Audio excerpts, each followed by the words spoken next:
What's going on, everybody? It's your boy C-Zar, and we are talking about XRP today. Hit that like button, you guys. Subscribe if you want to see more content like this, and let's get into it. Here we are at about $2.46, $2.45, whatever. Consolidating still, right? And I don't know why I use the Coinbase chart, man. This thing, I haven't done that for XRP in a while, but it's just Coinbase could have had all their data, but they delisted it and then they relisted it. They lost their chance. They will never be relevant in the trading view world again, at least not for like a while, right? You need more data to be somewhat relevant. We need the prior cycle highs, man, if we're going to do any kind of long-term analysis on this stuff. And we'll do a little bit of long-term analysis, but more immediate term stuff to start the video off here. $2.45 now. If we look at the RSI, you can see that we are still in this downtrend, right? We still very much are in this downtrend from this high here down, going down to these highs, lower highs galore. Could we move up more? Sure, absolutely. Find resistance here and go down. Look at where that is. That's right at the 60. That's right there at the 60. You see the 60 right there? It's right there. So finding resistance at the 60, finding a relative double top, rejecting down in your downward sloping trend, all those things together might just imply that you drop a little bit. Now, if you do drop, first off, I do doubt that you go all the way to the oversold zone. I don't think that you will, and that'll be a testament of strength. And if anything of this consolidation phase, this is a testament of strength. I don't believe that you're going to see prices that are below this low either, right? I think that XRP will likely hold up above this area from a low to a high, or a high to a low. That's about a 22% drop all the way down there to the area that I'm anticipating you go. It's about a 17 to an 18, maybe a 19% drop. Now, Bitcoin itself to drop down to where I think it's going to go, that's about an 18% drop there. So the one thing that gives me kind of a conniption with that is that would be calling for a tit for tat move with XRP to BTC. Now, might that happen? Maybe. You know, they're both in the United States Crypto Reserve. Maybe that is how we make sense of them moving in tandem together on the way down. Maybe. But it's very common for the average crypto. Really, I should say it's very common for any crypto beyond Bitcoin, whenever Bitcoin moves down, for them to move down more. It's very, very common, at least whenever it moves down significantly. If it moves down 1 or 2%, you can see cryptos fly. They don't have to move down more than Bitcoin if it's just consolidating, right? Consolidation is actually a great time for altcoins to rip, but whenever Bitcoin drops a sizable amount, if it drops a sizable amount like I think it will, I think something around $2, if not likely around $1.90, is where we're going to go, right? I don't think that we actually go below $1.90. I don't think we go below this low, but even if we do, even if XRP does, it's fine. It's yes, hear me out now, guys. Not financial advice, not a financial advisor. If you're thinking it needs to hold this low, otherwise we're screwed. It needs to hold this low. Otherwise, we're screwed. Understand that it doesn't have to do that. It can go down lower. It could go all the way to $1.62. It could go all the way down to $1.50, and it's still fine. Now, do I expect that to happen? No. That'd be a 40% drop for XRP, and if XRP is dropping 40%, man, the average altcoin's going to drop 50% or more, and I don't see that happening. Not because I don't want to see it happening, which I don't want to see the average altcoin drop 50% or more, right? I'm fully deployed in crypto myself, but I accept it as a possibility. It is an outcome, and even if it does happen, am I going to panic? No. Am I going to have buyer's remorse, or at least non-seller's remorse? There's an opportunity cost that I feel remorse over? Absolutely, but I don't expect that to happen. That seems a bit crazy to me. It seems a little preposterous to me.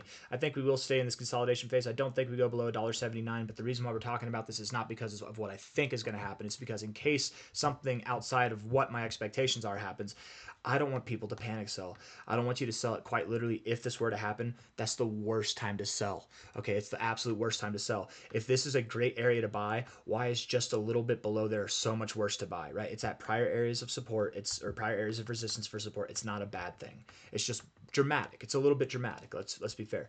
But in all honesty, I would expect at the lowest of this area, you'd find support around like $1.90 to $1.79, somewhere in that area. But likely you don't even go below either of these lines. I'm just talking about them not because I think you're going to go below them, but because if you do, it's nothing to panic over. It's something to get excited about. Sell your shoes. Sell your favorite guitar. Maybe don't sell your favorite guitar. Sell your brother's favorite guitar. No, I'm just kidding. Don't do that. Don't do that. Give your brother a hug. Take out a loan. Sell blood and other fluids. No, I don't know. Do whatever you can. Scrap together some money, but don't put yourself in financial or health jeopardy, okay? Take care of yourselves, damn it. But it's probably a good time to buy down at these areas, and if it goes lower, it's only a better time to buy. Okay, but not financial advice, not a financial advisor. I wouldn't be selling here. I wouldn't be buying here. I'd be waiting to see if the price goes lower. And wouldn't it be crazy if Bitcoin dropped and XRP actually held up better than Bitcoin? I think that'd be a testament to its strength, man. But we'll see how it goes. We'll see how it goes. It has been holding up relatively well. It definitely has been. I mean, it's actually relative to Bitcoin in its consolidation phase, I think holding up better, right? Because Bitcoin broke out of its consolidation phase, it's lower. So did most altcoins, where from December and down, you've actually broken out of your consolidation phase, where XRP is just still chilling here. Yes, XRP has dropped more overall, but it pumped more overall too, so it's doing really well.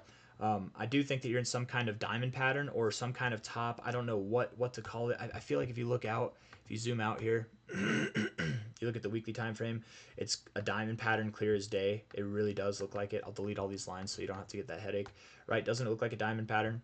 Diamond top, right? Looks like a little diamond, right? Diamond tops.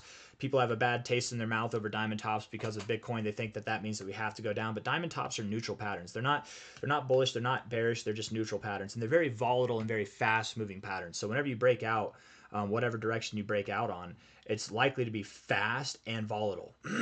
That's just how it is. Or sometimes even if you break out, you pull back through and then you go the opposite direction, right? They're very crazy patterns, but that it makes sense that they would be, because they're very volatile consolidation phases in themselves. So a little bit of a passive knowledge there, I suppose, from my 9 years doing technical analysis. You're finding support right around $2, guys. You're wicking there. If we look at the weekly closing low here, right there, you're finding psychological support at this significant area. It's not just significant on a psychological basis, but you go back, prior cycle resistance, kind of. You're consolidating at least here, where the prior two cycles, you came up, you came down, you came up, you came down. Now you're dancing around. You're flirting with it.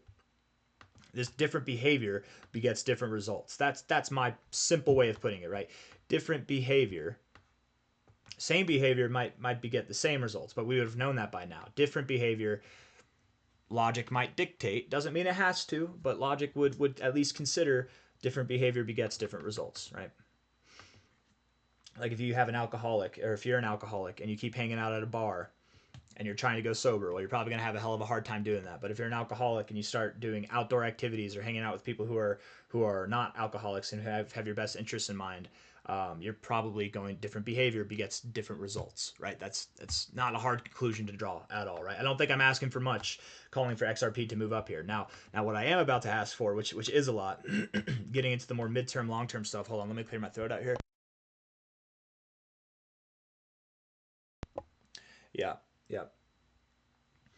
Whew. Okay, so $2.44.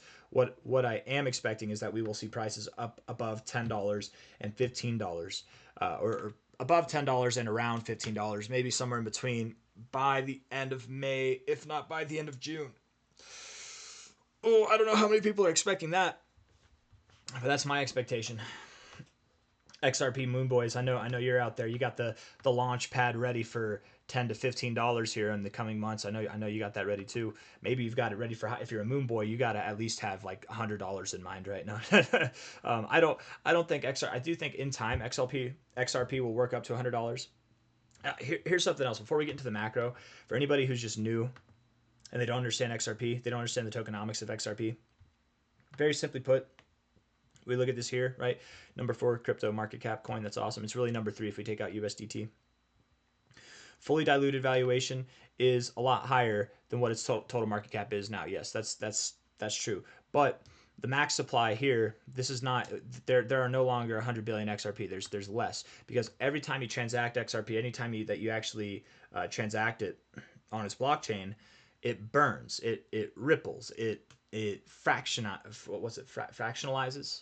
It basically takes a percentage of XRP anytime you spend it, and it burns it. So it's deflationary by nature. Yes, there is still more tokens to be unlocked, or it's got a fully diluted valuation which hasn't been completely realized yet. Yes, but you can see here that Garlinghouse and the boys at Ripple Labs, they're taking care of this thing. Look at the price, right? All-time history. Look at the price. Now look at the market cap. If there's a huge disparity, if the market cap doesn't look the same as this, then that means that there's something wrong going on here, right? They're sacrificing the price at the cost of the market cap. No, but they're not. It looks the exact same. So yes, there's a lot more tokens to be unlocked. There's a lot more tokens that are, you know, needing to be diluted. You can see in the beginning here, you have a high here and a higher high here, where in the price you had a high here and a lower high. So there were a lot of token unlocks that hurt the price here, but not in a while, right? And there will be token unlocks that happen probably throughout the future, and maybe at the end of this cycle or more. But I think XRP really is in a prime position to see some immaculate growth. And the more that it grows, the more that it's transacted, the more that it's used, the more that it's burned, right? And it's a very small amount of burn, but I'm pretty sure. Let's see, what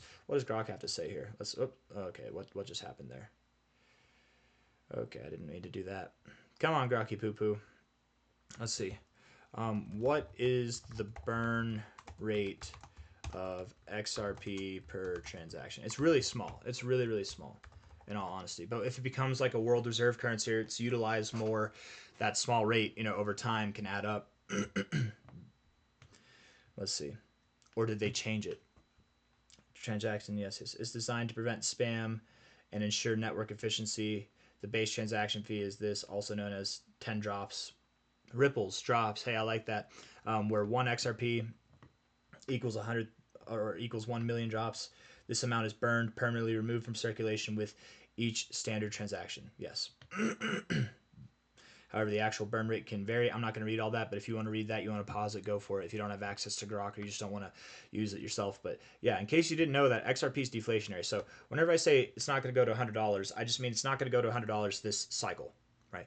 In time, inevitably, if the dollar is inflationary and XRP is deflationary to whatever degree, and it remains relevant, it doesn't go to zero, you know, it doesn't like lose its relevance or popularity, and it just, you know, it maintains its use case, and even sets out to be everything that it's set out to be, then it's completely logical that it would see only higher prices mathematically, right? Supply versus demand. If the supply versus the dollar is going up every day, but the transaction rate burns XRP, and by default the max supply is burning every day, where the max supply versus the dollar is increasing every day, it's only math that in time XRP would only grow versus Bitcoin. Only.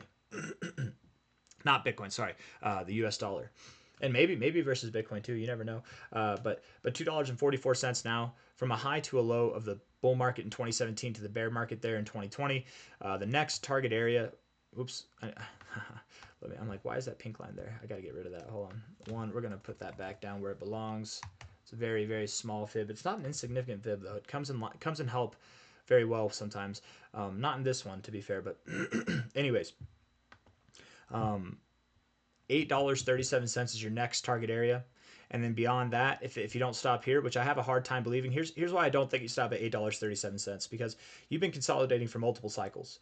You've been consolidating for multiple cycles, and you're going to stop at your minimum target? I don't think so. Once you break out to new all-time highs, you're going to stop at your minimum target? I don't think so. No. I have a hard time believing that. But let's accept it as a possibility. I have a hard time believing it, but I accept it as a possibility. 837 is your minimum target. So if you don't stop there, and we all agree in that, maybe we don't, the next target would be the 1414, which is at $13.57. Now, do you have to stop there? No, you could stop somewhere in between this zone. But what I will say is it's very common with the 1414 to go just above it. It's like 60% of the time you don't actually stop at it or below it. You actually stop just above it. So if we were to go just above it, that $15 area, maybe even $16, man, who knows? It could go a lot higher. Probably not all the way up to $27. That's like end of cycle stuff and beyond is what I think. But we'll get to that on another day. But I really do believe that something around this 1356 area is going to happen. My personal minimum target is about $11, and my maximum target as of now is about $15. But could it go higher? Could it go lower than either of those targets? Sure. And when is this going to happen? By the end of April, or not by the end of April, I'm sorry, by the end of May, by the end of June, somewhere in that time frame. I'm thinking it will be June. But whenever it happens, guys, make no mistake, XRP, when it moves up, you look at how it moves, right? Even when it's boring, when it moves up, it moves up pretty fast, right? This move might seem insignificant here from a low to a high, but you know, you moved up, I guess in 1 week's time, you moved up 65%. You know what I mean? Even in your boring time, even in your bear market, when this thing moves up, not when it's consolidating, not whenever it's just, you know, BSing around, but when it moves up, it knows one pace, and that's supersonic, man. It only knows one pace.